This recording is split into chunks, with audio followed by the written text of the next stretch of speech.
Assalamualaikum warahmatullahi wabarakatuh. Perkenalkan, nama saya Husnul Hatimah dari ahli jenjang program S1 Farmasi Universitas Megarizky Makassar. Nah, di sini saya akan memaparkan 5 poin terkait spesimen yang biasa digunakan dalam pemeriksaan klinis di rumah sakit, yakni poin pertama spesimen urin, yang kedua spesimen feses, yang ketiga spesimen darah, yang keempat spesimen sputum, dan yang kelima spesimen sperma. Nah, tidak berlama-lama lagi, saya akan menjelaskan poin pertama, yaitu spesimen urin, di mana tujuan dari pemeriksaan ini yaitu yang pertama untuk tes kehamilan, yang kedua untuk mendeteksi zat asing yang ada dalam tubuh, yang ketiga untuk mendeteksi gejala dari suatu penyakit, yang keempat untuk mendiagnosa, dan yang kelima itu untuk pemeriksaan rutin. Nah, jenis pengambilan sampel urin ini terdiri dari 4, yaitu yang pertama urin sewaktu, di mana urin ini diambil tanpa melihat waktu khusus, di mana biasanya untuk pemeriksaan narkotik. Nah, yang kedua, urin pagi pertama. Nah, urin pagi pertama ini digunakan untuk pemeriksaan sedimen dan komponen yang ada pada urin untuk melihat kondisi organ yang terkait. Contohnya untuk melihat fungsi organ ginjal, kemudian hati dan pankreas, dan masih banyak lagi.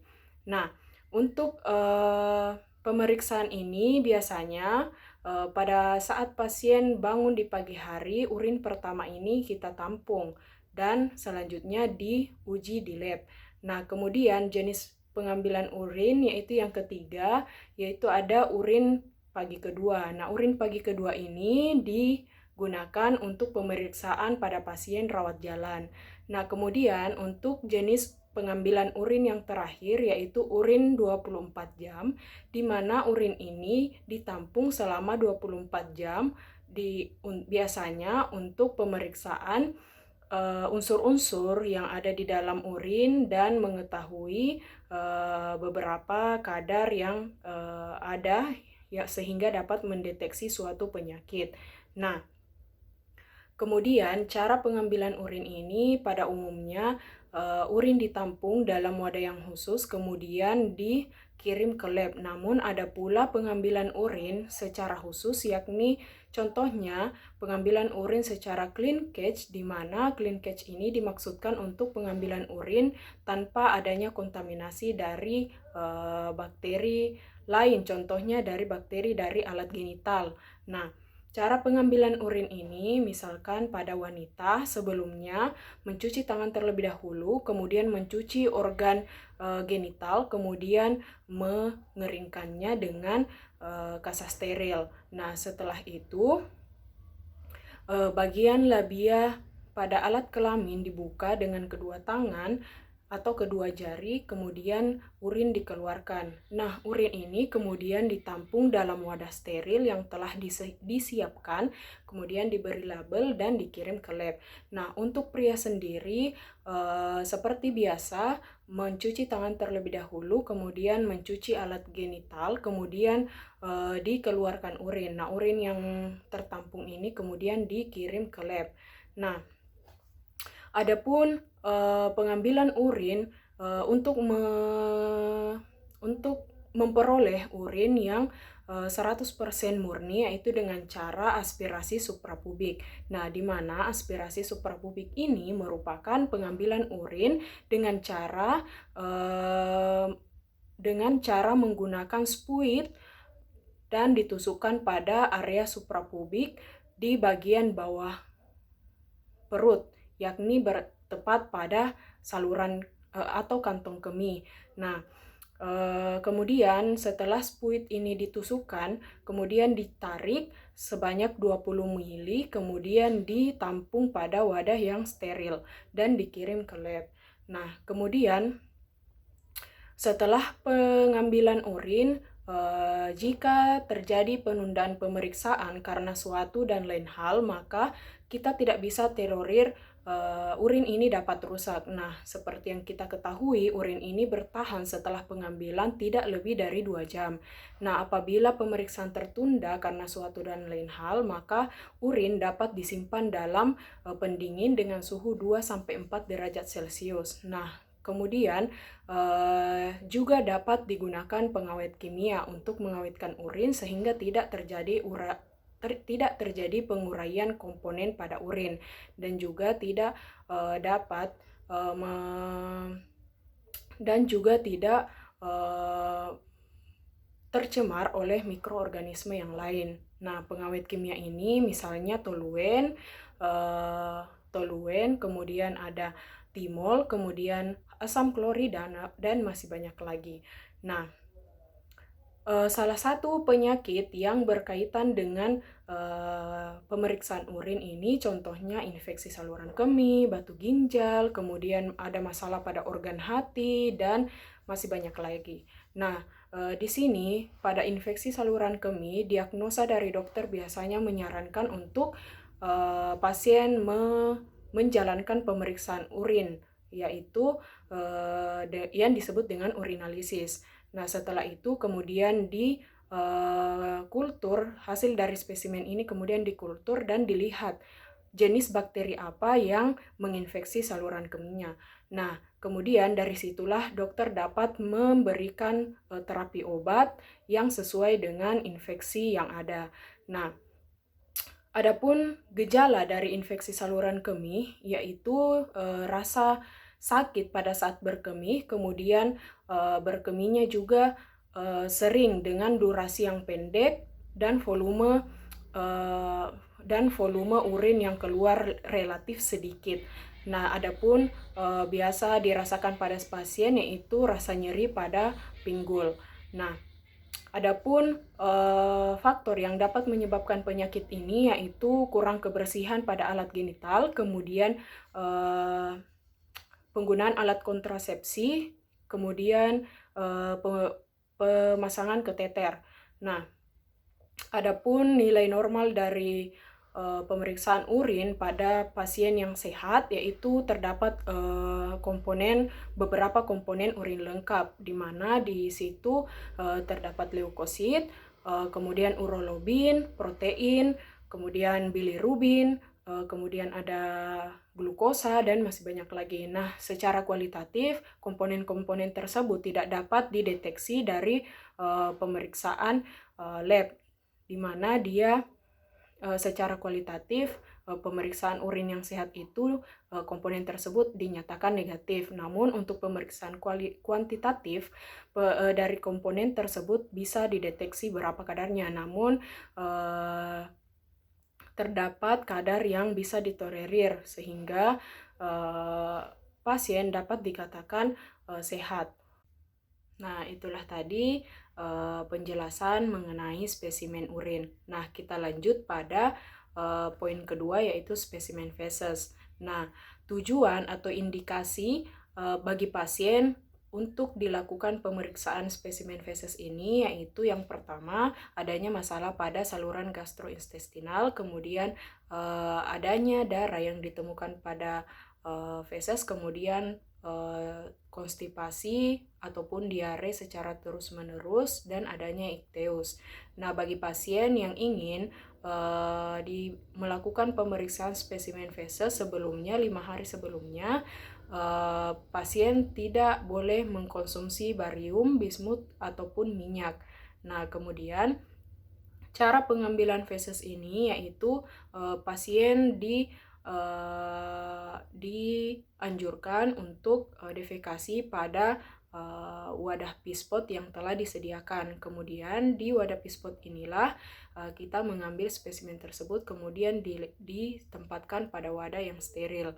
Nah, setelah itu dilakukan pemeriksaan maksimal 1 jam setelah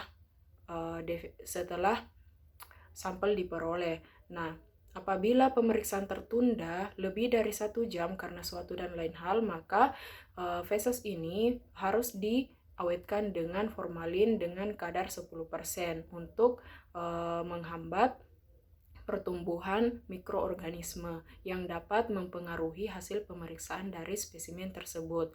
Nah, kemudian adapun penyakit yang berkaitan dengan spesimen feses ini contohnya askariasis atau infeksi cacing.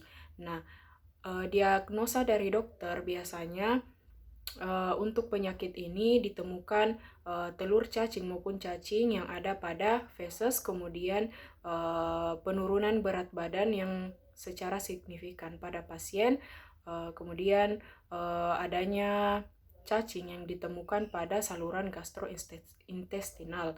Nah, faktor pencetusnya ini biasanya dipengaruhi oleh usia. Nah, kelompok usia di bawah 10 tahun lebih rentan terkena penyakit ini karena lebih sering terpapar oleh kotoran ataupun tanah. Kemudian cuaca yang hangat. Nah, cuaca yang hangat ini sangat cocok untuk perkembangbiakan dari cacing ini. Kemudian faktor dari sanitasi yang buruk. Nah, sanitasi yang buruk ini sangat mempengaruhi infeksi dari cacing ke tubuh manusia. Nah, kemudian gejala yang timbul dari askariasis ini yaitu sering mual dan muntah, kemudian penurunan berat badan secara signifikan, dan sering diare. Nah, untuk pengobatannya sendiri biasanya dokter memberikan obat cacing secara khusus kepada pasien. Nah, untuk pemeriksaan feses yang dapat dikategorikan pasien tersebut tidak mengalami suatu penyakit, yaitu dilihat dari pemeriksaan makroskopis di mana bentuk dan tekstur dari fesesnya itu lunak, kemudian berwarna kuning.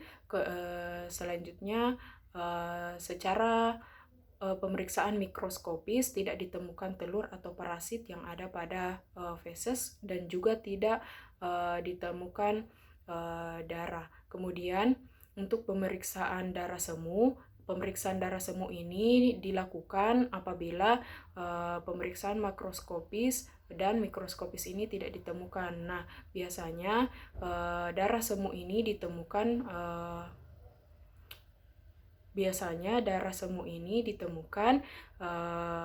pada feses. Nah, itulah tadi penyampaian materi terkait spesimen feses. Nah, kita lanjut ke poin ketiga, yaitu spesimen darah. Nah, untuk spesimen darah ini dilakukan dengan tujuan untuk mendeteksi suatu penyakit, kemudian untuk mengetahui fungsi organ, kemudian untuk mendeteksi adanya zat asing atau adanya keracunan, kemudian yang selanjutnya itu untuk mengetahui efek dari obat, kemudian untuk dilakukan pemeriksaan secara keseluruhan, baik itu organ maupun jaringan tubuh lainnya. Nah, untuk pengambilan spesimen darah ini ada dua, yaitu cara pengambilannya melalui pembuluh darah kapiler dan pembuluh darah vena. Nah, setelah pengambilan darah ini dilakukan, maka darah ini harus secepatnya dilakukan pemeriksaan di lab. Nah, apabila pemeriksaannya ini tertunda, maka diberikan pengawet berupa antitrombin natrium sitrat atau campuran amonia. Selain itu, adapun beberapa hal yang dapat mempengaruhi kualitas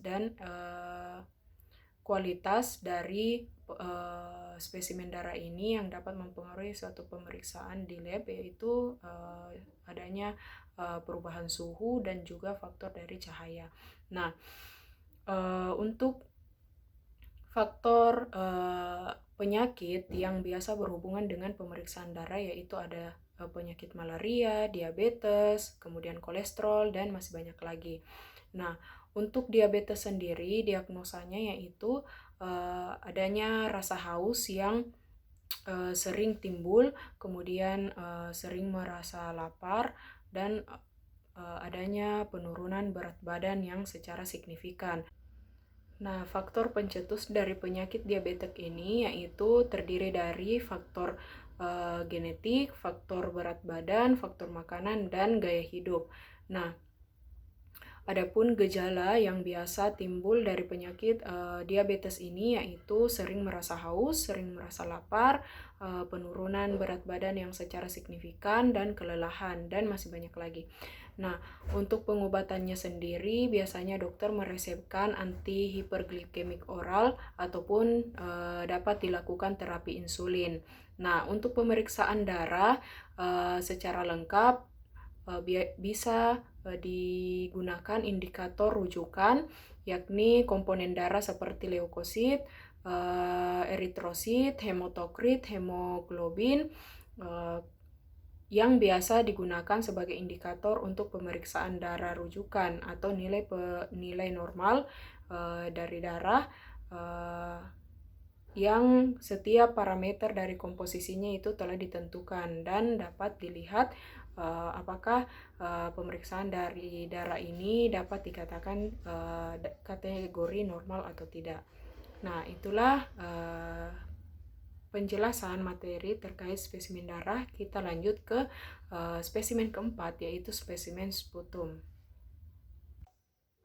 Nah, lanjut untuk spesimen sputum. Nah, sputum ini yang dimaksud adalah lendir yang dibawa dari paru-paru, bronkus, dan trakea yang keluar melalui mulut pada saat dibatukkan. Nah, untuk pemeriksaan sputum ini tujuannya yaitu untuk mengetahui penyakit yang berhubungan dengan paru-paru. Nah, cara pengambilan dari spesimen sputum yaitu dengan cara pasien diinstruksi untuk batuk sekuat-kuatnya hingga sputum keluar dan ditampung pada wadah yang khusus, kemudian diperiksa di lab yang bersangkutan. Nah, untuk pasien yang tidak bisa mengeluarkan sputum dengan sendiri, yaitu dilakukan prosedur dengan cara sebelumnya anak lidah pada pasien digelitik dengan kapas, kemudian diberikan salin dingin atau aqueous steril ke dalam tenggorokan sebanyak 5-10 ml, kemudian pasien diinstruksikan untuk berjemur di bawah panas matahari. Kemudian apabila dadanya terasa panas, maka batuklah sekuat-kuatnya hingga sputum keluar. Nah, setelah itu sputum ditampung dalam wadah dan dikirim ke laboratorium. Nah, apabila sputum ini ditunda pemeriksaannya, maka sputum ini harus diawetkan. Nah, untuk pengawetan sampel ini yaitu dengan cara diberikan campuran 1% setil piridinium chloride dan 2% sodium chloride. Nah, kemudian untuk penyakit yang berhubungan dengan pemeriksaan sputum yaitu terdiri dari TB paru, kemudian abses paru, kemudian pneumonia, dan juga bronkitis. Nah, untuk TB paru ini untuk diagnosa awal dari dokter biasanya disarankan untuk dilakukan pemeriksaan sputum. Nah, pemeriksaan sputum ini dilakukan sebanyak 3 kali, yakni pengambilan pada sputum sewaktu pagi dan sputum sewaktu lagi. Nah, dari situlah di bagian lab dilakukan kultur untuk melihat bakteri Mycobacterium tuberculosis yang ada pada dahak. Nah, untuk pengobatannya sendiri, TB paru ini diobati dengan 4 macam obat untuk fase intensif, di mana obatnya itu antara lain isoniazid, rifampicin, pyrazinamide, dan etambutol. Nah, setelah itu untuk fase lanjutannya diberikan 2 macam obat yaitu isoniazid dan rifampicin. Nah, adapun gejala dari penyakit TB paru ini yaitu batuk secara terus-menerus, kemudian batuknya ini disertai dengan lendir, kemudian terjadinya penurunan berat badan secara signifikan, kemudian berkeringat pada malam hari, dan masih banyak lagi. Nah, Kemudian faktor pencetus dari TB paru ini yaitu ditimbulkan karena infeksi dari Mycobacterium tuberculosis.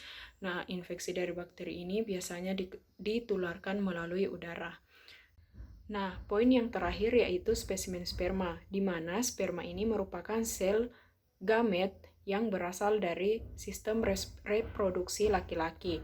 Nah, cara pengambilan spesimen sperma ini yaitu yang pertama dengan cara menstruasi, di mana cara ini merupakan cara yang paling sering dianjurkan, yaitu dengan cara menggosok alat kelamin laki-laki yaitu penis sampai keluar sperma, sehingga sperma yang keluar itu kemudian ditampung dalam wadah dan dilakukan pemeriksaan di lab.